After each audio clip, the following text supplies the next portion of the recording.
In my first presentation, I'm going to share an experience with you guys, which I had occurred in my PhD interview time. In JNCSR, a professor asked me as his first question that tell me one biological experiment which you think was really difficult to come up with. Now, I was not prepared for this question.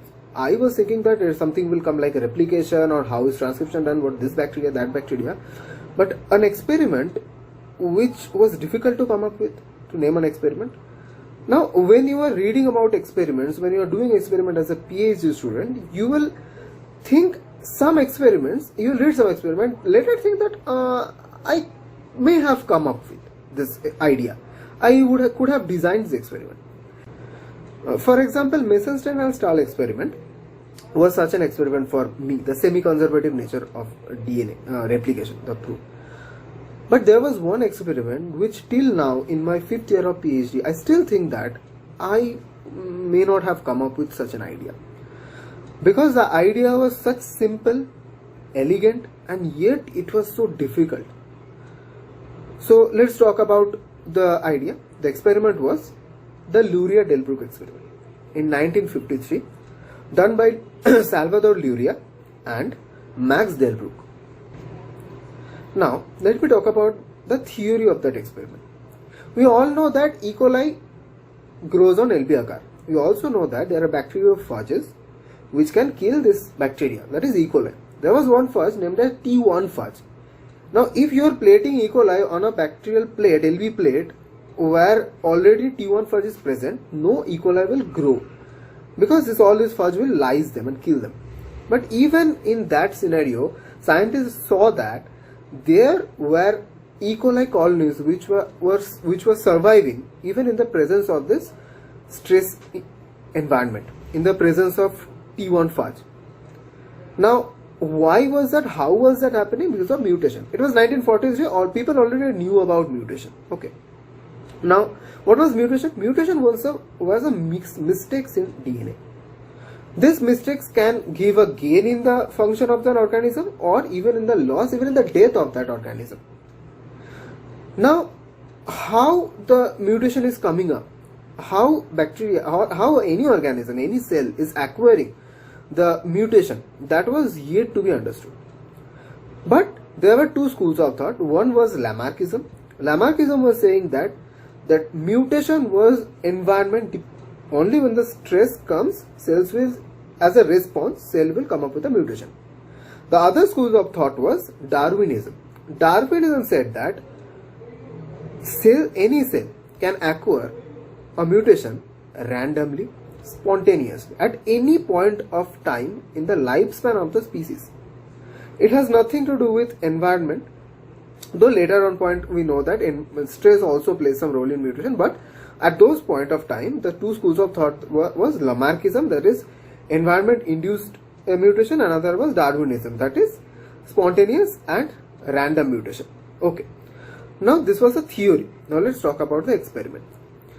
In the experiment, Luria took one bacterial mother culture and from them he subcultured many bacterial flasks containing media. For the ease of understanding, let's say he subcultured 10 flasks.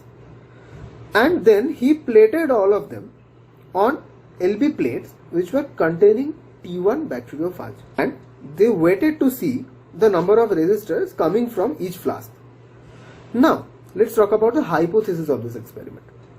Now, as I have told you that there are two schools of thought. One is Lamarckism and another is Darwinism. Now, if Lamarckism was correct, that will mean that all the flasks which have never before experienced this stress will be the first time to come up across this environment and now they can induce mutation. All these different flasks, from that whenever they have come to contact, if there were 1 million bacteria, one bacteria could have gained a function of mutation and can produce a colony.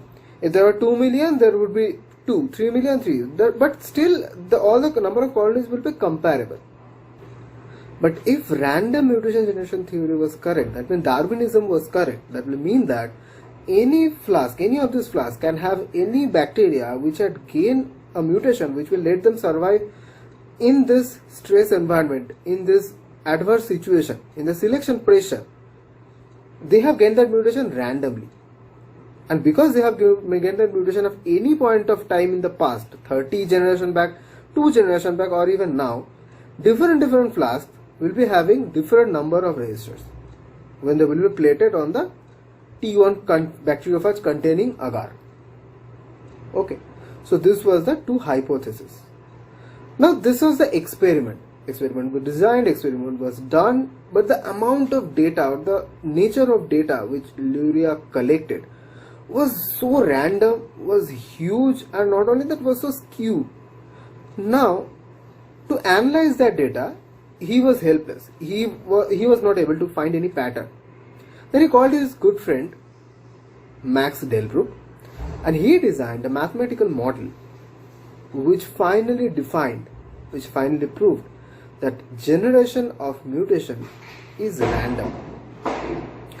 Not only that, that also meant that though stress played a big role, but at any point of time in history of any organism, from a small bacteria to a large chimpanzee, any living organism can gain any mutation randomly and step forward in the evolution through and against the natural selection pressure.